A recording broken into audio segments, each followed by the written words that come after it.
عليه ونعوذ بالله من شرور أنفسنا ومن سيئات أعمالنا من يهده الله فلا مضل له ومن يضلل فلا هادي له ونشهد أن لا إله إلا الله وحده لا شريك له ونشهد أن سيدنا ونبينا وحبيبنا وسندنا وإمامنا ومولانا محمدا عبده ورسوله صلى الله تبارك وتعالى عليه وعلى آله وأصحابه وأزواجه وذرياته وأهل بيته وبارك وسلم تسليما كثيرا أما بعد فأعوذ بالله من الشيطان الرجيم بسم الله الرحمن الرحيم ومن يبتغي غير الإسلام دينا فلن يقبل منه وعن أبي هريرة رضي الله تعالى عنه أنه قال قال رسول الله صلى الله عليه وسلم إن الله تبارك وتعالى قرأ ياسين وطه قبل أن يخلق السماوات والأرض ب1000 عام فلما سمعت الملائكة قالوا طوبى لأمة ينزل هذا عليها وطوبى لأجواف تحمل هذا وطوبى لألسنة تتكلم هذا أو كما قال عليه الصلاة والسلام صدق الله العظيم وصدق رسوله النبي الكريم.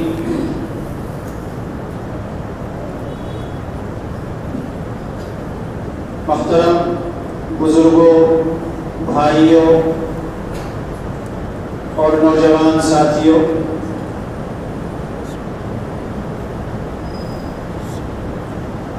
اللہ رب العزت والجلال کا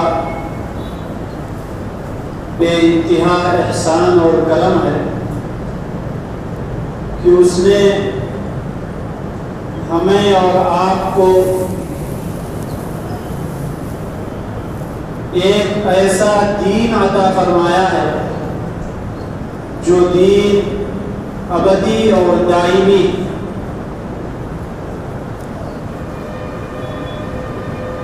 جس میں کسی قسم کی کوئی تبدیلی قیامت تک نہیں ہو سکتی. دین جو کچھ اللہ نے اپنے حبیب صلی اللہ علیہ وسلم کے توسط سے ہمیں اور آپ کو جو احکامات دے دیے ہیں، ان احکامات میں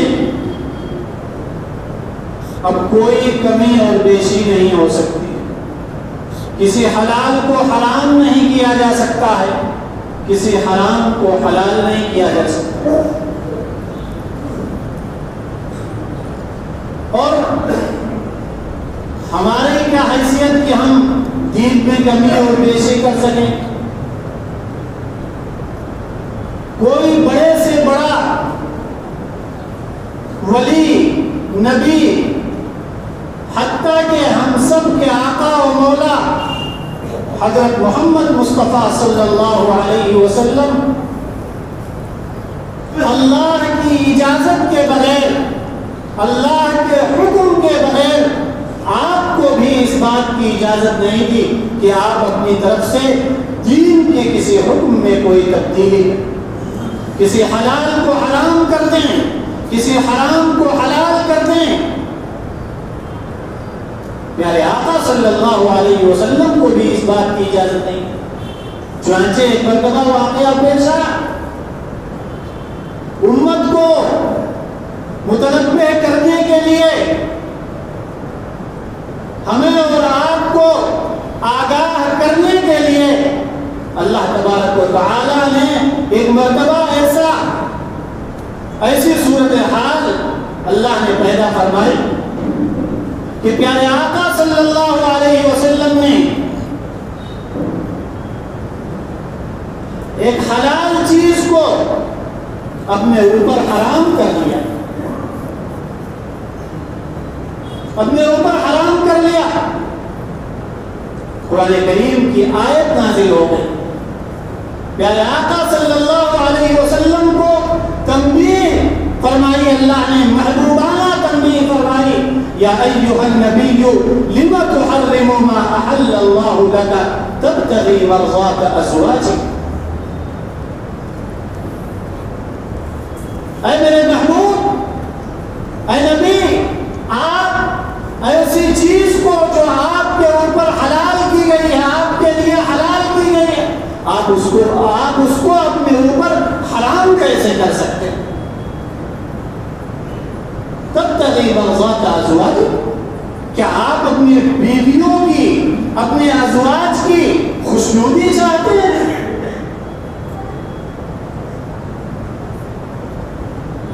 اللہ کی طرف سے تنبیہ۔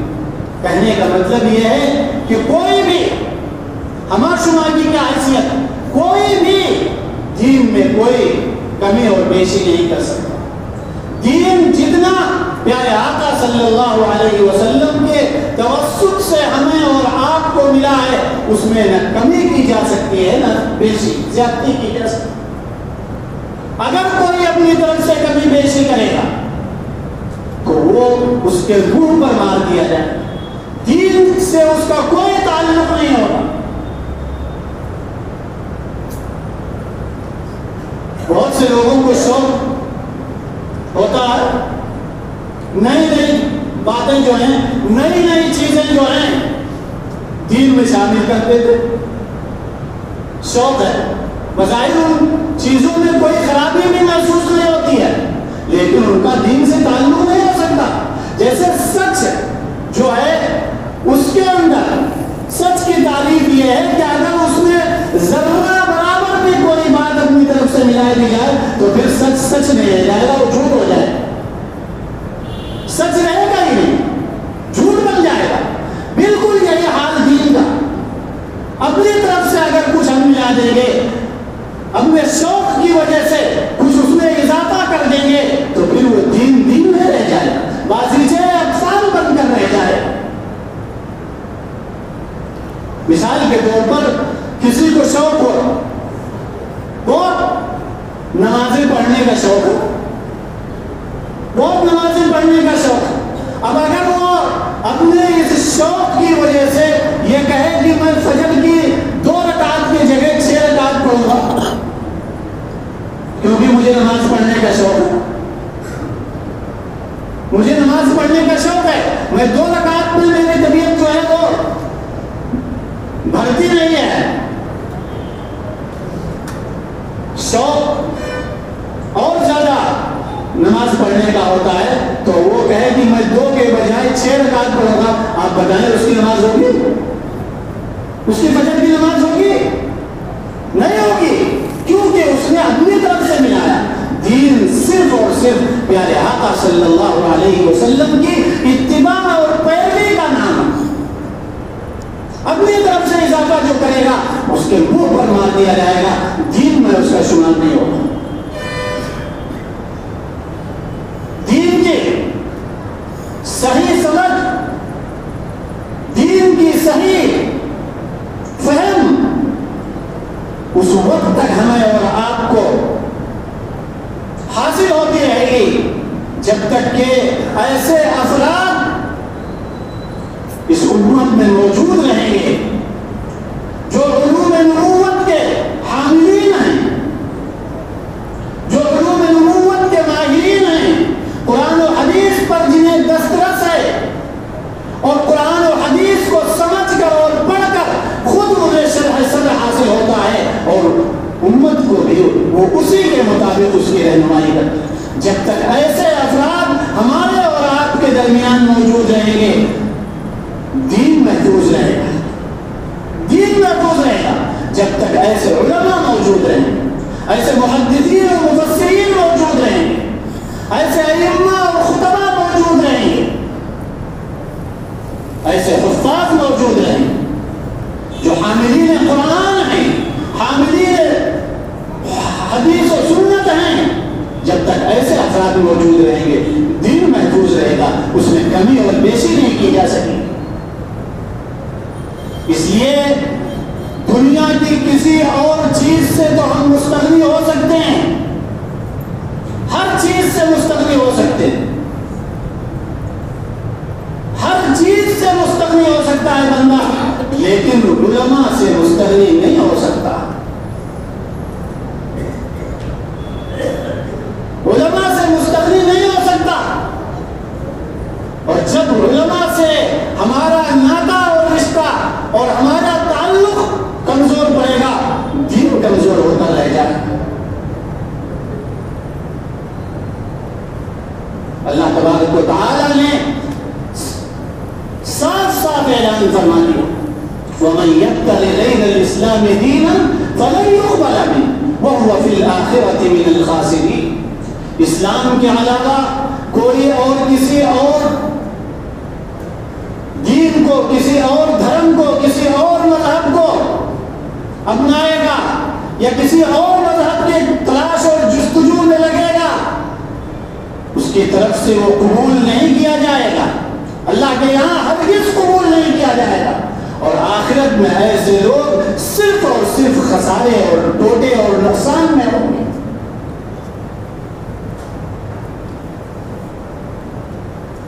میں نے حدیث مبارکہ آپ کے سامنے پڑھی، یہ حدیث سیدنا حضرت ابو ہریرہ رضی اللہ تعالی عنہ اس حدیث کو روایت کرتے ہیں۔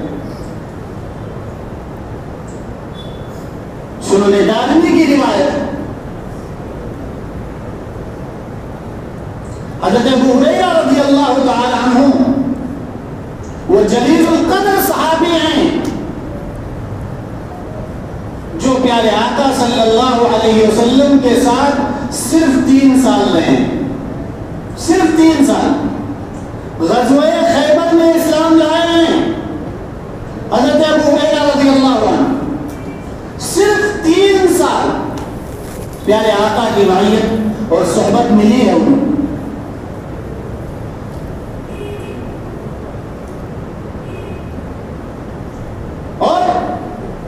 جتنی حدیثیں حضرت ابو ہریرہ سے منقول ہیں کسی اور سے منقول نہیں۔ محدثین نے لکھا 5000 سے زیادہ حدیثیں صرف حضرت ابو ہریرہ رضی اللہ تعالیٰ عنہ سے منقول۔ کسی نے پوچھا حضرت ابو ہریرہ سے کہ کیا بات ہے آپ ہر وقت بس قال رسول اللہ یہ کرتے رہتے ہیں کہ رسول اللہ صلی اللہ علیہ وسلم نے یہ فرمایا، ہر وقت یہی رٹ لگائے رہتے ہیں اور کوئی کام نہیں ہے آپ کو؟ کہا کہ میرے مہاجرین جو ساتھی ہیں وہ تو تجارت میں لگے ہوئے ہیں اور جو انصار ہیں وہ کھیتی میں لگے ہوئے ہیں، میرا کام پیارے آقا کے در کی گدائی ہے، بس میں تو آپ کے در پہ ہی پڑا رہتا ہوں۔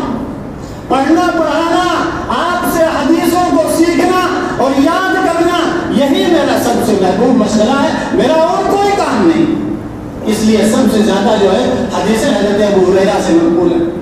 حدیثیں یاد نہیں ہوتی تھی، حافظہ کمزور تھا، اللہ کے رسول صلی اللہ علیہ وسلم سے شکایت کی، درخواست کی کہ دعا فرما دیں آپ میرے لیے، میرا حافظہ بہت کمزور ہے، آپ میرے لیے دعا فرما دیجئے۔ آقا انعامدار صلی اللہ علیہ وسلم نے فرمایا اچھا یہ چادر ہے، چادر لو پکڑو، تم چادر کو پھیلاؤ۔ چادر پھیلائی، اس پہ پیارے آقا صلی اللہ علیہ وسلم نے کچھ پڑھ کر دم فرمایا اور کہا اس چادر کو اپنے سینے سے لگا لو۔ حضرت ابو ہریرہ رضی اللہ تعالی عنہ نے وہ چادر اپنے سینے سے لگا لی۔ ابو ہریرہ فرماتے ہیں کہ وہ دن ہے اور آج کا دن، اس کے بعد جو بھی بات میں نے سنی میرے دماغ میں نقش کا حجر ہو گئی، پتھر کی لکیر کی طرح ثبت ہو گئی، جو بات بھی جس سے سنی وہ یاد ہو گئی۔ آقا انعامدار صلی اللہ علیہ وسلم کی دعا کی برکت تھی، جو بھی سنا اس کے بعد حضرت ابو ہریرہ کی روایت میں نے آپ کے سامنے پڑھی۔ فرمایا فرماتے ہیں کہ اللہ کے رسول صلی اللہ علیہ وسلم نے ارشاد فرمایا ان اللہ تبارک و تعالی یقرأ یا طٰہ و یاسین قبل ان یخلق السماوات والارض بألف عام، کہ اللہ تعالیٰ نے اس آسمان و زمین کو پیدا کرنے سے 1000 سال پہلے، اللہ تعالیٰ نے اس آسمان و زمین کو پیدا کرنے سے 1000 سال پہلے سورہ طٰہ اور سورہ یاسین کی تلاوت فرمائی۔ 1000 سال پہلے آسمان و زمین کو پیدا کرنے سے 1000 سال پہلے۔ ظاہر سی بات ہے جب آسمان اور زمین نہیں رہے ہوں گے تو انسان کا وجود کہاں سے رہا ہوگا؟ انسان بھی نہیں رہا ہوگا، ہمارے آقا نامدار صلی اللہ علیہ وسلم بھی نہیں رہے ہوں گے۔ آپ کو وحی کے ذریعے بتلائی گئی یہ بات۔ اللہ تعالیٰ نے آسمان اور زمین کو پیدا کرنے سے 1000 سال پہلے سورہ یاسین اور سورہ طٰہ کی تلاوت فرمائی۔ فَلَمَّا سَمِعَتِ الْمَلَائِكَةُ قَالُوا، فرشتوں نے جب یہ تلاوت سنی، سورہ یاسین اور سورہ طٰہ کی تلاوت سنی، تو ان کو اللہ کا یہ کلام اتنا پسند آیا فرشتوں کو کہ فی البدیع ان کی زبانوں سے، فرشتوں کی زبانوں سے 3 مبارکبادیاں صادر ہوئی۔ 3 مبارکبادی دی فرشتوں نے۔ ایک مبارکبادی تو ایسی ہے جس مبارکبادی کے مستحق یہ پوری امت ہے، امت محمدیہ علی صاحبہ الصلاۃ والسلام۔ پہلی مبارکبادی فرشتوں نے دی طوبی لأمۃ ینزل ھذا علیہا، خوش بخت ہے، نیک بخت ہے، سعادت مند ہے وہ امت جس امت پر یہ کلام نازل ہوگا۔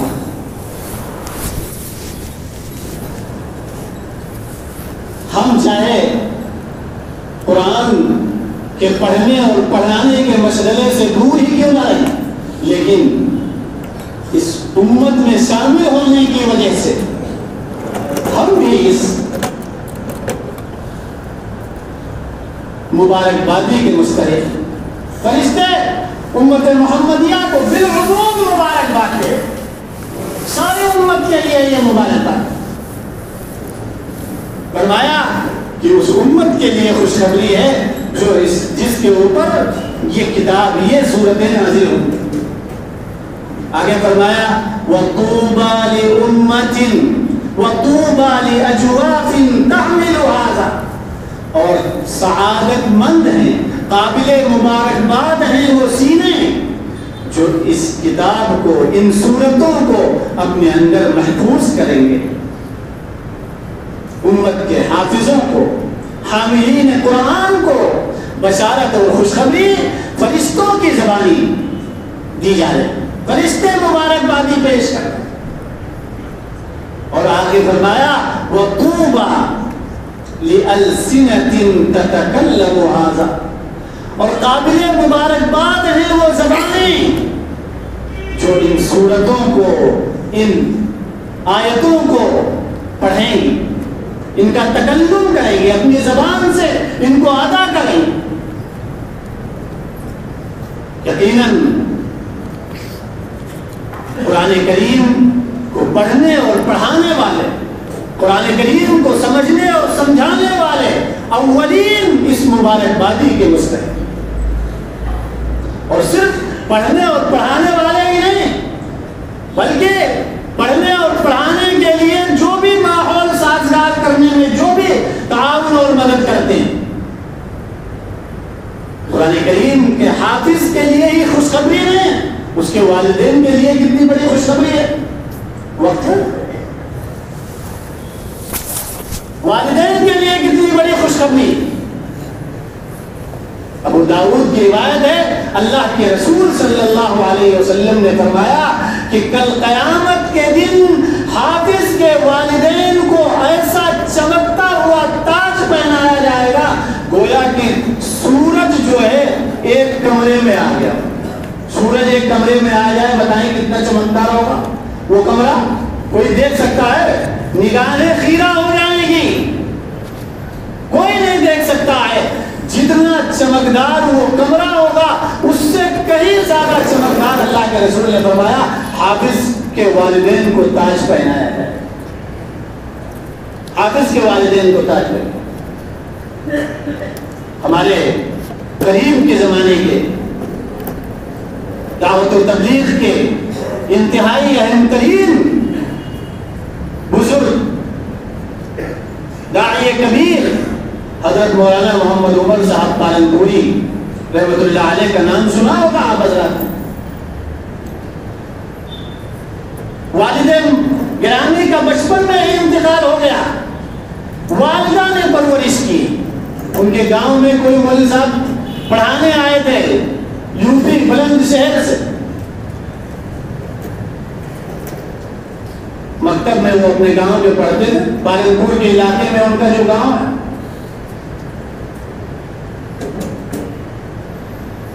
وہ مولوی صاحب جانے لگے گاؤں چھوڑ کر۔ والدہ نے کہا کہ میرے بچے کو دین سکھانا۔ کہا کہ مولوی صاحب نے کہا کہ میں تو یہاں سے جا رہا ہوں، اب اسے دین سکھانے کی صرف ایک صورت ہے کہ میرے ساتھ یو پی بلند شہر اس کو بھیج دو۔ والدہ نے کسی طرح ادھر سے ادھر سے قرضہ لے کر 50 روپیہ قرضہ لیا اور بچے کو جو ہے مولانا کے حوالے کر دیا۔ بچے کو پڑھا کے اس کے بعد ہی بھیج دیا۔ وہ لے کے چلے گئے۔ اب ادھر خاندان والے ملنے جلنے والے تانے پہ تانے دیے جا رہے ہیں۔ والدہ اتنا ہونہار بچہ تھا، اتنا عقل ذہین بچہ تھا، تم اسے دنیاوی تعلیم دلا دیتی، کچھ کسی کام کا بن جاتا، کچھ کمانے والا ہو جاتا، گھر کے حالات سدھر جاتے۔ یہ کیا تم نے مدرسے میں ڈال دیا، ایک مولوی کے ساتھ جو ہے اس کو بھیج دیا، اس کی زندگی تم نے بیکار کر دی۔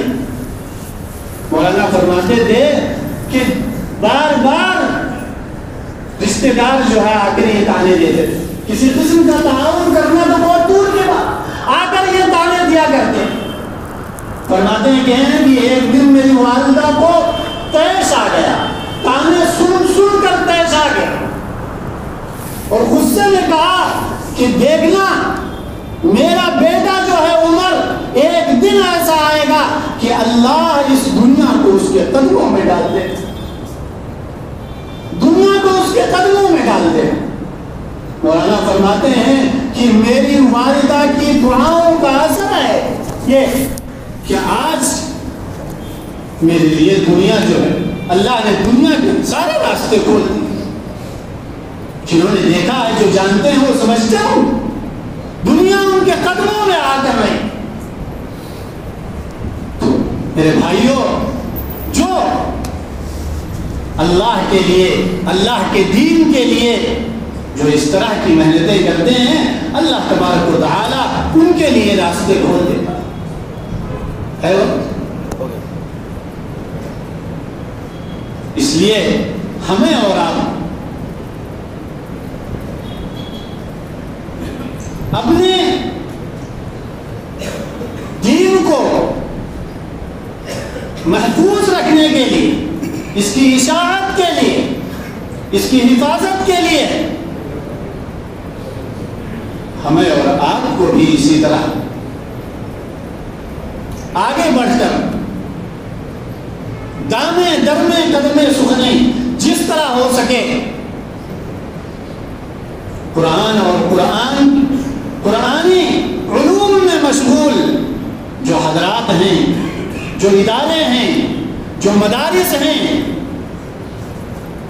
ان کے ہر اعتبار سے ہمیں اور آپ کو تعاون کرنا چاہیے۔ اس لیے کہ جب تک یہ مدرسے ہیں، جب تک یہ ادارے ہیں، جب تک یہ جماعتیں ہیں،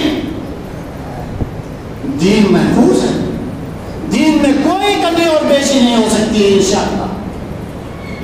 دین جس طرح پیارے آقا صلی اللہ علیہ وسلم کے توسط سے ہم تک پہنچا ہے، یہ علماء کرام جب تک ہیں دین اسی طرح محفوظ رہے، باقی رہے گا، اس میں کمی اور زیادتی نہیں ہو سکتی۔